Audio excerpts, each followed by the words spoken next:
Querida irmã, querido irmão, a paz do Senhor Jesus Cristo esteja com você e com toda a sua família. Quero vos falar em Mateus capítulo 17, do versículo 6 até o versículo número 8. Está escrito assim: E os discípulos, ouvindo isso, caíram sobre o seu rosto e tiveram grande medo. E aproximando-se Jesus, tocou-lhes e disse: Levantai-vos e não tenhais medo. E erguendo eles os olhos, ninguém viram senão a Jesus. Louvado seja o Senhor nosso Deus. Esta passagem bíblica, ela fala daquele momento em que o Senhor Jesus mostrou aos seus discípulos a sua glória.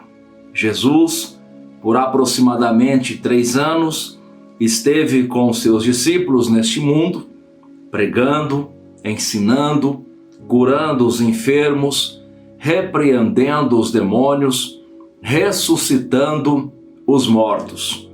Mas Jesus sabe como é a natureza humana. Jesus criou o ser humano. Jesus sabe que o ser humano precisa viver experiências para ter a sua fé fortalecida. E aqui, querido amigo, querido irmão, eu quero trazer a primeira lição para nós nesta meditação. Não basta você ser um estudioso das Escrituras. Não basta você ser um religioso. Não basta você fazer um bom curso teológico. Você precisa ter experiência com Deus. E esta experiência, para acontecer, é necessário haver um relacionamento seu com Deus, uma comunhão especial com Deus. E é exatamente isto que o Senhor Jesus vai fazer com estes discípulos. De todos os discípulos, nós sabemos, Jesus escolheu 12 para serem aqueles que estariam mais próximos do Senhor, junto dele, junto a ele. E destes 12, nós podemos verificar isso nas Escrituras, Jesus tinha por perto um número de 3, que eram Pedro, Tiago e João. Estes 3 discípulos sempre estiveram mais próximos de Jesus. Esses 3 discípulos, por algum motivo, sempre foram mais, digamos assim, mais chegados de Jesus. Sempre viveram experiências diferenciadas com Jesus. E aqui no capítulo 17 do Evangelho segundo escreveu Mateus, nós temos uma descrição maravilhosa. Esta mesma descrição vai ser feita por Lucas no capítulo 9, a partir do versículo 28, e também por Marcos, também no capítulo 9, a partir do versículo 2. A palavra do Senhor Deus diz que o Senhor Jesus toma Pedro, Tiago e João e os conduz a um local em particular, a um alto monte. Louvado seja Deus. Jesus chama estes 3 discípulos para terem um particular com ele, para ter uma experiência mais profunda com ele. E eu quero dizer uma coisa, querido irmão, querido amigo, este convite que Jesus fez a estes 3 discípulos, com certeza, ele também é feito a cada um de nós. Porque está escrito em Atos dos Apóstolos, capítulo número 10, versículo 34, que o Senhor Jesus, que o Senhor nosso Deus, não faz acepção de pessoa. Então, assim como Deus queria ter uma intimidade maior com estes 3 discípulos, o Senhor nosso Deus também deseja ter uma intimidade maior comigo e com você. Mas para haver esta intimidade é necessário haver uma certa separação. é necessário haver uma certa dedicação. Estes 3 discípulos precisavam estar dispostos a se separar, a dedicar-se a Jesus, a estar com Jesus, a tirar tempo das suas vidas para estar aos pés de Jesus. Jesus convida, Jesus toma estes 3 discípulos, Pedro, Tiago e João, e os conduz, diz a Bíblia, a um local em particular, a um alto monte. Aí quando você vai fazer o cruzamento de informações no Evangelho de Lucas, no capítulo 9, a partir do versículo 28, a Bíblia vai dizer que esta reunião que Jesus tem com estes 3 discípulos era uma reunião de oração, um local separado, um alto monte, aonde eles iriam orar. Olha que coisa maravilhosa, porque Jesus viveu nesta terra 100% homem e 100% Deus. Então, como homem, ele sentia a necessidade de orar e falar com seu Pai. E agora, ele convida esses 3 discípulos para subir a um alto monte, orar, para falar com Deus. Mas, ao mesmo tempo, Jesus tinha a natureza divina. Então, quando Jesus convida esses 3 discípulos, ele está dizendo que ele quer ter um momento de oração, um momento de diálogo com esses 3 discípulos. Então, como homem, Jesus está orando ao Pai, mas como Deus, Jesus está tendo um diálogo com os seus próprios discípulos. Louvado seja Deus por isso. Então, Jesus quer que nós venhamos a ter um momento de oração, de intimidade a sós com Ele. Jesus deseja que nós venhamos a ter um momento onde nós possamos falar com Ele. E eu quero dizer para você que este momento pode ser a qualquer hora do dia. É por isso que o apóstolo São Paulo, escrevendo a sua primeira carta aos Tessalonicenses, no capítulo 5, versículo de número 17, ele diz: orai sem cessar. Então, aonde você estiver, você pode estar orando. Você pode estar o tempo todo em comunhão com Jesus Cristo. Você pode estar espiritualmente falando em um local elevado. Aleluia! Elevado por quê? Porque você está numa esfera espiritual. Você está numa esfera de comunhão com Deus. E todos aqueles que estão em comunhão com Deus sempre estará assentado nas regiões celestiais. Sempre estará em um local sublime, em um local alto, em um local diferenciado. Louvado seja Deus. Jesus leva esses discípulos para orar. E enquanto Jesus está orando, diz a Bíblia Sagrada que ele transfigurou-se diante deles. Esta palavra transfigurou, no original, ela traz a ideia de metamorfose, de transformação. Então, aqueles discípulos estavam acostumados a ver Jesus o carpinteiro. Aqueles discípulos estavam acostumados a ver Jesus o Nazareno. Aqueles discípulos estavam acostumados a ver aquele Jesus que precisou dormir para descansar na polpa de um barco. Aqueles discípulos estavam acostumados a ver aquele Jesus que precisou sentar junto ao poço na cidade samaritana, o poço de Jacó, para tomar água. Aqueles discípulos estavam acostumados a ver aquele Jesus humano. Mas agora Jesus demonstra para eles a sua glória. Agora Jesus dá para eles uma experiência sem igual, uma experiência maravilhosa, aonde esta experiência iria marcar as suas vidas. Eu disse no início desta meditação que apenas a teoria não basta. Você pode ser um grande teólogo, mas sem a experiência com Deus você vai fracassar em algum momento da sua vida. Por que não dizer, quando houver uma perseguição, quando houver um momento de aflição, você vai fracassar. Mas aquele homem e aquela mulher que tem uma experiência com Deus, esta experiência vai servir para ele para os momentos de dificuldade. Pensando nisso, o evangelista São João, ele escreve no seu livro, no Evangelho segundo escreveu João, no primeiro capítulo e no versículo de número 14, ele diz: "E o Verbo se fez carne e habitou entre nós, e vimos a sua glória, como a glória do unigênito do Pai, cheio de graça e verdade." Aleluia! Esses 3 discípulos, eles viram a glória do Senhor Jesus como ela é.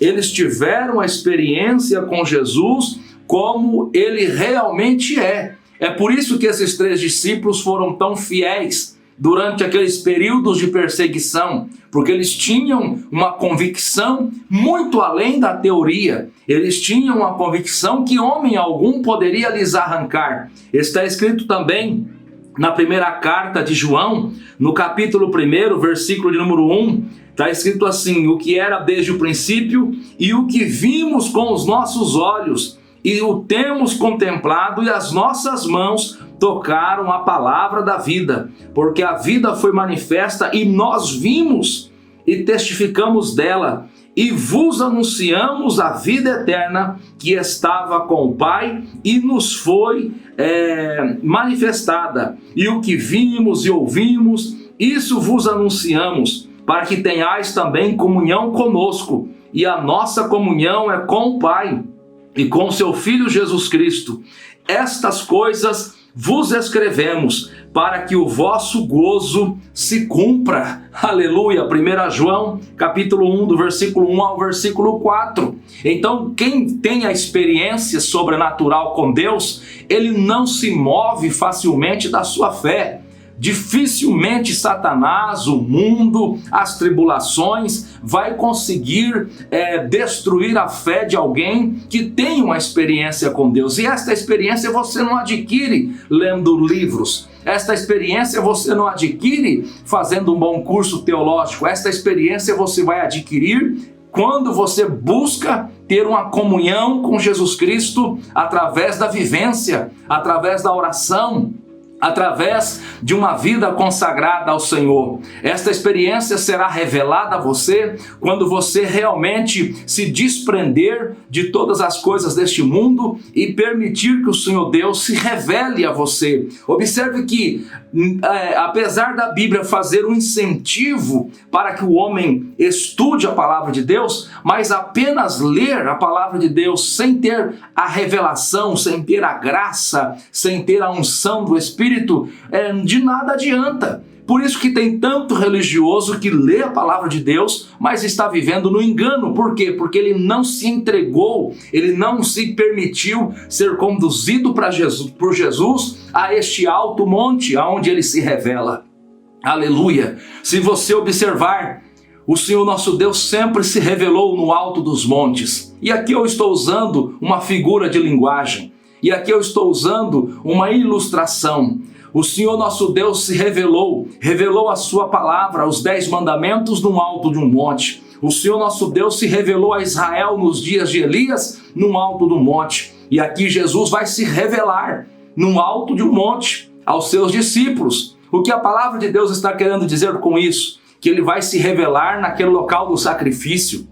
Ele vai se revelar naquele local onde você não tem mais ninguém ao seu lado, é só você e ele. É intimidade com ele, louvado seja Deus. Jesus conduz esses discípulos a um alto monte. E a Bíblia diz em Mateus capítulo 17, versículo 2, que ele vai transfigurar-se diante deles e o seu rosto fica resplandecente como o sol e as suas vestes se tornaram brancas como a luz. Aleluia! Louvado seja o nome de Jesus Cristo. E a Bíblia vai dizer que naquele instante apareceram Moisés e Elias falando com Jesus. Moisés e Elias. Observem que aqui o Senhor nosso Deus, ele vai abrir uma exceção. Ele vai trazer Moisés e Elias para falar com Jesus e para que aqueles discípulos ali presentes viessem a ter uma experiência.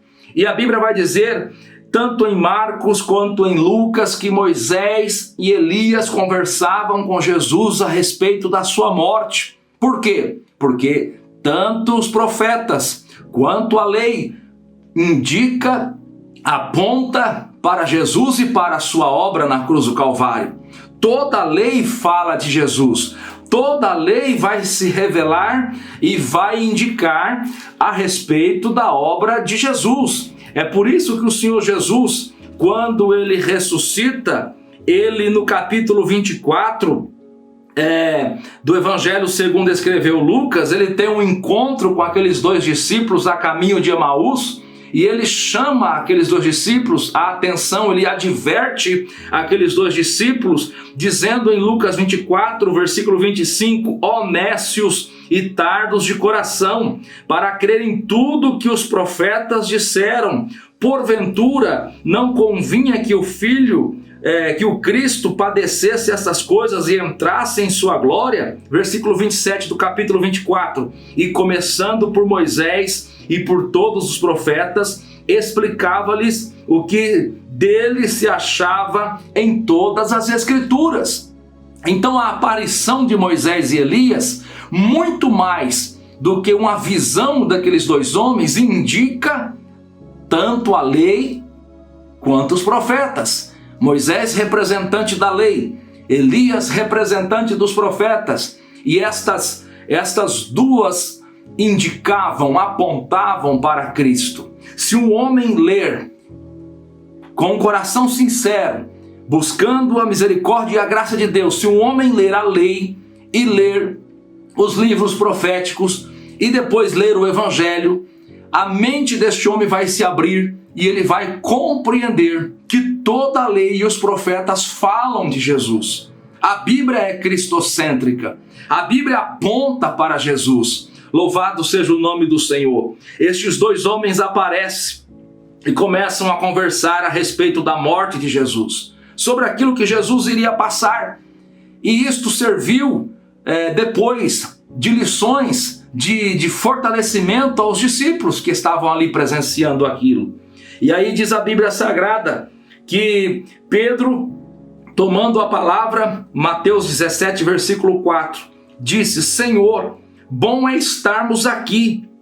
Se queres, façamos aqui 3 tabernáculos, um para ti, um para Moisés e um para Elias. Louvado seja Deus. Pedro queria fazer daquele local um centro de adoração. Pedro, ainda contemplando aquela manifestação maravilhosa, ele ainda vai se equivocar.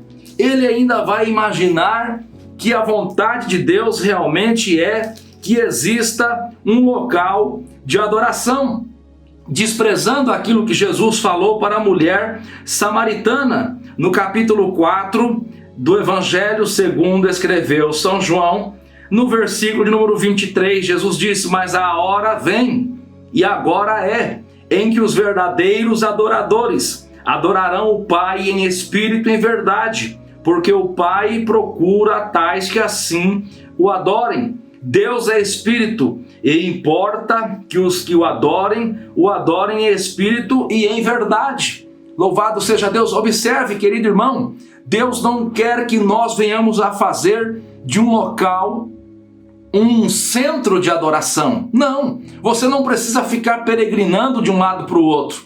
Você não precisa fazer campanhas de um lado para o outro. Você não precisa ter uma cidade onde você vai uma vez por ano, 2 vezes por ano, buscar a presença de Deus. Não, Deus é espírito. E aonde você estiver, Deus se manifesta. Aonde você dobrar os teus joelhos para falar com Deus, Deus ouve a tua oração. Aonde você congrega, se é uma igreja séria, que prega a palavra, que ensina a palavra, se tem um pastor comprometido com a palavra, saiba, Deus está aí. Deus está aí, você não precisa mudar de igreja, você não precisa sair correndo de um lado para o outro, procurando um local melhor ou outra coisa. Se é uma igreja que tem compromisso com a palavra, o Senhor Jesus está aí, porque Ele mesmo prometeu que aonde estiverem reunidos 2 ou 3, Ele está no meio. Mateus capítulo 18, versículo 20. aonde estiver reunido 2 ou 3, ele está no meio. Pedro queria construir tabernáculos, um para Jesus, um para Moisés e um para Elias. O segundo erro de Pedro aqui é comparar, equiparar Jesus com Moisés e com Elias, quando na verdade Moisés e Elias são servos de Jesus. Jesus é muito maior do que Moisés e do que Elias. Não tem como comparar Jesus a Moisés e a Elias. O escritor aos Hebreus, se você ler o capítulo de número 2, de número 3, número 4, número 5, o capítulo 6 e 7, você vai ver que Jesus é maior do que Moisés, Jesus é maior do que os profetas, Jesus é maior do que os anjos, Jesus ele é maior do que o sumo sacerdote, Jesus é maior do que tudo. Então não tem como comparar Moisés, Elias e Jesus. Louvado seja Deus. A Bíblia vai dizer que estando Pedro ainda falando, capítulo 17, versículo 5 do Evangelho segundo escreveu São Mateus, estando Pedro ainda falando, apareceu uma nuvem luminosa e os cobriu, e da nuvem saiu uma voz que dizia, este é meu filho amado, em quem me comprazo, escutai-o. Aleluia! Quando Pedro pensou que poderia equiparar Jesus, Moisés e Elias, Deus se manifestou, o Pai se manifestou, trazendo uma nuvem gloriosa, uma nuvem luminosa. E nós podemos nos lembrar de Êxodo capítulo de número 13, versículo 21 e 22, quando pela primeira vez a nuvem da glória do Senhor apareceu cobrindo o povo de Israel na sua peregrinação do Egito para a terra de Canaã. E aquela nuvem serviu de proteção, e aquela nuvem também servia de guia, porque quando ela se levantava de cima do tabernáculo e começava a andar, era sinal que o povo deveria seguir viagem. Então aquela nuvem era uma guia. E aqui esta nuvem vai guiar o entendimento dos discípulos, dizendo para eles, não, vocês não podem comparar Moisés, Elias a Jesus. Jesus é muito maior. Agora vocês devem escutar Jesus. Moisés teve o seu papel, Elias também teve o seu papel, mas agora vocês devem ouvir Jesus. E, aleluia, está escrito em Deuteronômio capítulo 18, versículo 15, Moisés dizendo, o Senhor teu Deus te despertará um profeta do meio de ti e de teus irmãos, como eu, e a ele ouvireis. Quem é este profeta? Este profeta é Jesus. Mas não apenas profeta, ele é Senhor, ele é Salvador, ele é aquele que redime as nossas almas, ele é a palavra viva, ele é a segunda pessoa da Trindade, o Filho amado do Pai. Aleluia! E aí o Pai vem e diz, olha, vocês devem ouvir Jesus, vocês devem escutar Jesus, vocês devem seguir os santos ensinamentos de Jesus. Aleluia! Quando nós pensamos nisto, que nós devemos ouvir a Jesus, não é muito difícil vir à nossa mente, por exemplo, Isaías capítulo 9, versículo de número 6, que está escrito assim, porque um menino nos nasceu, um filho se nos deu, e o principado está sobre os seus ombros, e o seu nome será maravilhoso, conselheiro, Deus forte, Pai da eternidade e príncipe da paz. Jesus é conselheiro. Jesus tem conselhos maravilhosos para o seu povo, e estes conselhos estão aqui expressos na sua santa palavra. É por isso que Deus vai dizer para Pedro, vocês devem ouvir a Jesus, vocês devem escutar a Jesus. Louvado seja o nome do Senhor nosso Deus. Está escrito em Apocalipse capítulo 3, versículo 18, aconselho-te que de mim compre ouro provado do fogo, para que te enriqueça, e vestes branca para que te vista, e não apareça a vergonha da tua nudez, e que unja os olhos com colírio para que veja. Jesus está sempre dando conselhos ao seu povo, Jesus está sempre orientando o seu povo, e nós devemos escutar, nós devemos ouvir a Jesus. Nós não podemos ficar com os nossos ouvidos abertos em direção àquilo que o mundo diz. Nós devemos ouvir a Jesus, nós devemos escutar aquilo que Jesus tem para falar aos nossos corações. Nós devemos escutar aquilo que Jesus tem para falar às nossas vidas. Louvado seja o nome do Senhor. A este escutai-o, a este escutai-o. Diz a Bíblia então, em Mateus capítulo 17, versículo 6, e os discípulos, ouvindo isso, caíram sobre o seu rosto e tiveram grande medo.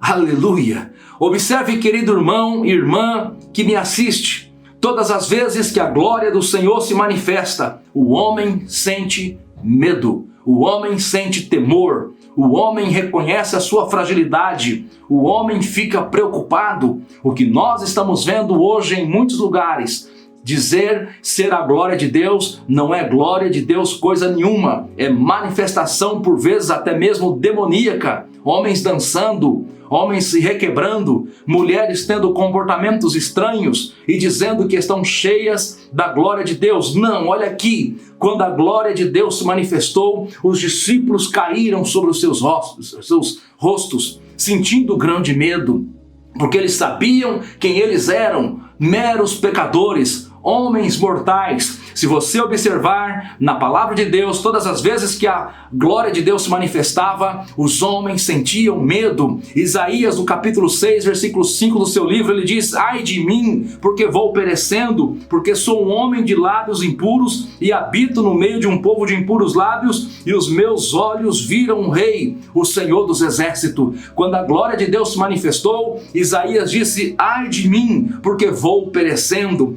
Quando a glória de Deus se manifestou na consagração do tabernáculo, no capítulo 40 do livro de Êxodo, a partir do versículo 34, você vai ver que quando a glória de Deus se manifestou, os homens sentiram um grande peso, os homens tiveram um grande temor, de maneira que eles não podiam entrar dentro do tabernáculo. Por quê? Porque a glória de Deus estava sendo manifesta ali. Mesma coisa acontece quando a glória de Deus se manifesta na consagração do templo, nos dias de Salomão, em 2 Crônicas, no capítulo 7, os homens sentiram o peso da glória de Deus. O profeta Ezequiel, quando ele contemplou a glória do Senhor nosso Deus, em Ezequiel capítulo 3, versículo 23 e 24, a Bíblia diz que ele caiu sobre o seu rosto e ele sentiu o temor, ele sentiu o peso da glória do Senhor nosso Deus. Quando a glória de Deus se manifesta, o comportamento do homem é diferente. Quando a glória de Deus se manifestou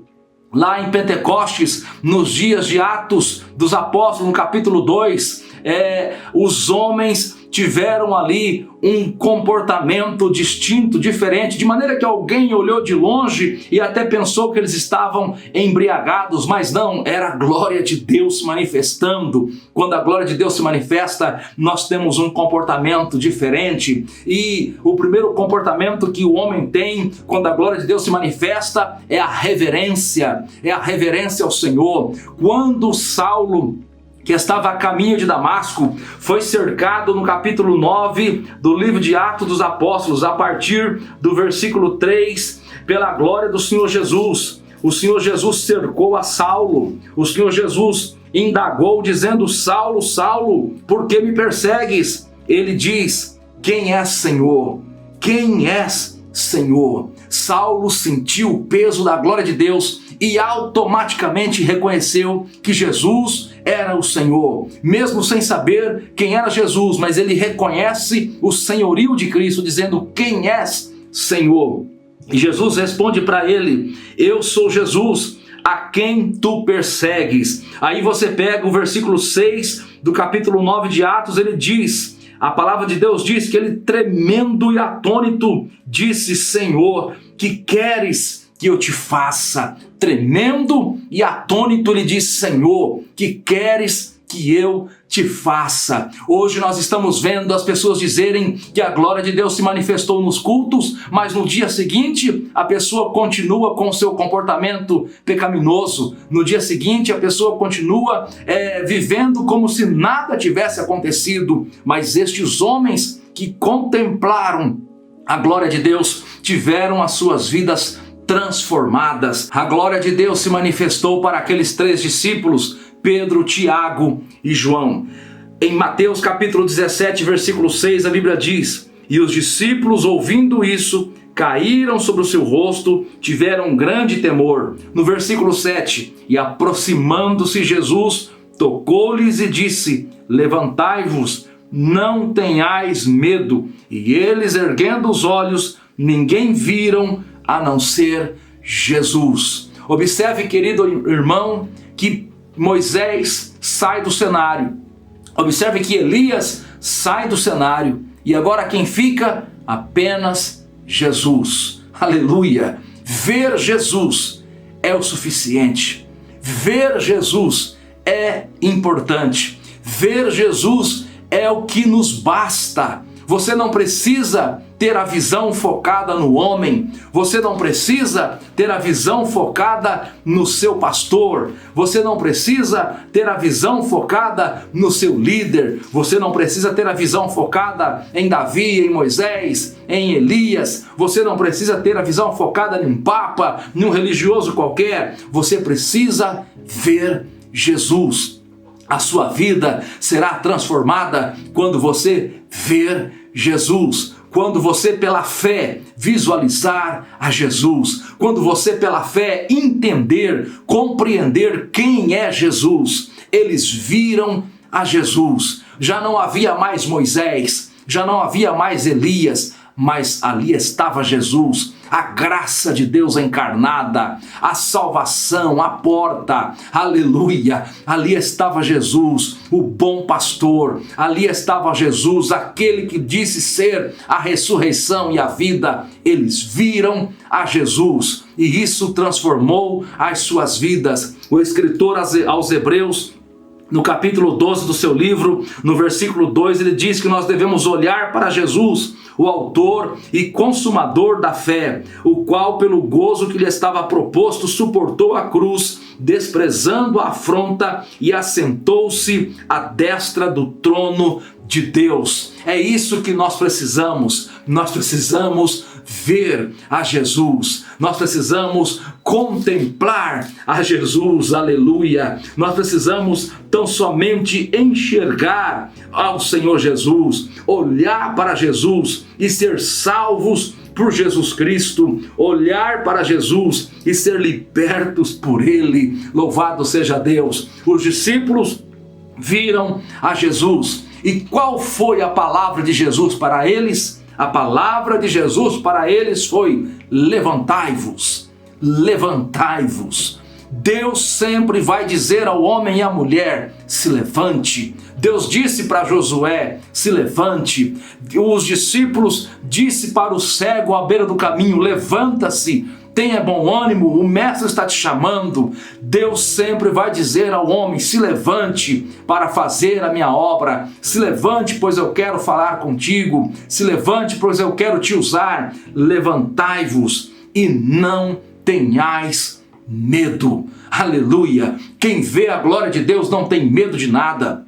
Quem vê Jesus não tem medo de nada. Nem Satanás, nem os seus demônios, nem o mundo, nem a morte, nem a vida. Nada pode intimidar quem vê Jesus. Levantai-vos e não tenhais medo. E eles levantaram-se, olharam e viram a Jesus. Contemplaram a Jesus. Que experiência maravilhosa! Que experiência que marcou a vida destes 3 discípulos. Você pode observar que esses 3 discípulos vão passar por muitas provações, por muitas perseguições, mas a sua fé é uma fé firme, inabalável. Por quê? Porque eles viveram experiências com Jesus. O apóstolo Paulo, escrevendo aos Gálatas, no capítulo 2, versículo 9, ele diz que Pedro, Tiago e João eram conhecidos como as colunas da igreja, a sustentação daquela igreja naquele primeiro período, naquele primeiro século, a igreja primitiva. Pedro, Tiago e João. Quem tem experiência com Jesus, querido irmão, ele é como uma coluna para a sua comunidade, ele é como uma coluna para a sua família, para a sua igreja, para a sociedade à sua volta. E estes 3 discípulos eram conhecidos como a coluna da igreja. Mas não desconsidere o fato que eles viveram experiências maravilhosas com Jesus. Não desconsidere o fato de que eles tiveram uma vida com Jesus, muito diferente daquilo que pregam hoje em dia, que para ser obreiro você tem que ter curso de teologia, faculdade.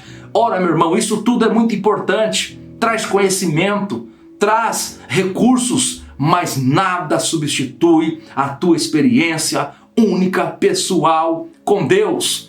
Quando esses discípulos vão passar por um momento difícil de perseguição, no capítulo 4 do livro de Atos, no versículo 13, é-nos informado o seguinte: então eles, vendo a ousadia de Pedro e João, e informados de que eram homens sem letras e indoutos, se maravilhavam e tinham conhecimento de que eles haviam estado com Jesus. Aleluia! Homens sem letras, homem indouto, sem anel no dedo, sem faculdade, sem teologia, mas viveram aos pés de Jesus, mas contemplaram a glória de Jesus. E a glória de Jesus, querido irmão e irmã, é o que nos capacita.